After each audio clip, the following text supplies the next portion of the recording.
Déclenchement du nœud lunaire nord. Le nœud lunaire nord représente ce vers quoi on veut aller dans la vie. Vers où voulez-vous aller?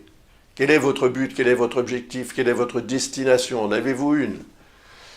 Si vous n'en avez pas, peut-être qu'il y en a une qui va se révéler à ce moment-là.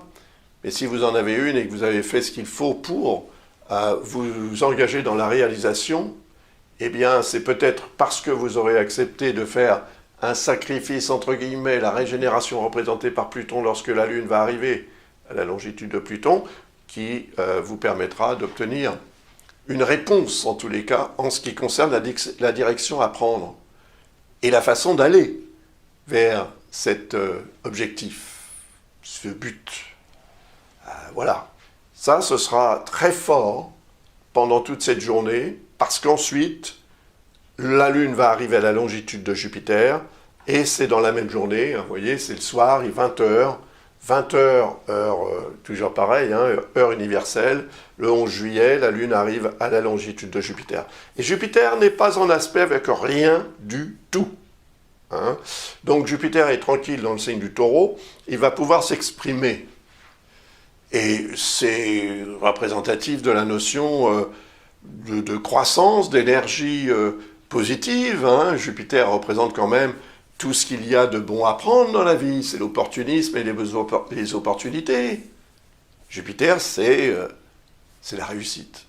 Donc il y a un potentiel de réussite, comme je vous le disais tout à l'heure, si on a fait ce qu'il faut lorsque la Lune est arrivée à la longitude de Pluton pour accepter une notion de sacrifice ou de remise en question, afin d'alléger aussi son véhicule existentiel pour aller vers ce fameux nœud nord, vers le but à atteindre.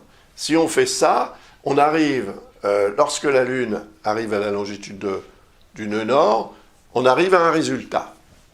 Et ensuite, la Lune s'engage vers Jupiter, et quand elle arrive vers Jupiter, le même jour, en fin de journée, eh bien, tout à coup, on se rend compte qu'on a bien fait. Ou bien, au contraire, si on n'a rien fait, et qu'on a subi l'énergie plutonienne en termes de remise en question indépendamment de notre volonté, là, on va avoir tendance à exagérer le résultat qui ne sera pas celui qu'on attendait. Donc on peut entrer dans une espèce de logique, oui, d'exagération, du trouble et du tort que le fait de ne pas avoir réussi à aller ou à atteindre le but pourrait causer. Il ne faut pas. Il faut rester dans la relativité. Essayer de relativiser permet d'être moins concerné directement et moins dépassé aussi par les événements, pour mieux les gérer. Eh bien, j'ai terminé cette analyse. Avant de partir, je voudrais vous rappeler quand même, si vous êtes intéressé par l'astrologie, que vous souhaitez vous former ou tout au moins vous informer à propos de ce que vous pouvez attendre de la pratique de l'astrologie si tant est qu'un jour vous souhaitiez vous engager dans un processus d'étude, à apprendre l'astrologie. Peut-être avec l'école Ablas ou comme vous voudrez.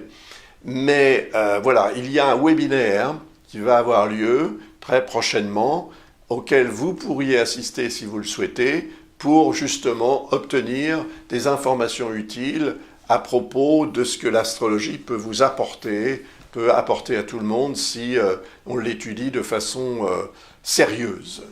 C'est Lucas, que vous devez connaître maintenant, qui va animer ce webinaire en ligne. Je vous recommande donc ce webinaire. Et puis il y a mes ouvrages. Si vous souhaitez également vous initier en astrologie, j'ai réuni les bases essentielles, à mon sens en tous les cas, de l'astrologie dans un ouvrage qui s'appelle justement Cours complet d'astrologie, et que vous pourrez acheter sur Amazon. Amazon est mon éditeur, donc ne me demandez pas où vous pouvez acheter cet ouvrage indépendamment d'Amazon, parce que où que vous l'achetiez, vous l'achèterez à Amazon, puisqu'Amazon me publie, c'est normal que ce soit Amazon qui vende mes livres. Et donc cet ouvrage vous donne accès, c'est une promotion qui court depuis un certain temps, à 16 vidéos que j'ai réalisées pour mes élèves. Donc c'est un peu différent quand même que de ce qu'il y a dans le livre, mais ça peut quand même vous aider à mieux comprendre et à mieux gérer les informations que j'ai mis dans cet ouvrage. Puis il y a un livre sur les transits planétaires, si faire de la prévision vous intéresse. Là, vous aurez accès, si vous m'envoyez la preuve d'achat de ce livre, vous aurez accès à une promotion, à 50% de réduction sur la réponse à une question de votre choix. Même chose pour l'astrologie karmique. Si l'astrologie karmique vous intéresse, n'hésitez pas. Et puis il y a l'astrologie horaire aussi, il y a les révolutions solaires qui peuvent aussi vous intéresser. Il y a aussi un livre sur le voyage astral assisté par l'astrologie. Vous trouverez tous mes ouvrages sur Amazon, donc n'hésitez pas à pianoter et puis à choisir celui qui vous intéresse le plus. Voilà. Au revoir, à bientôt.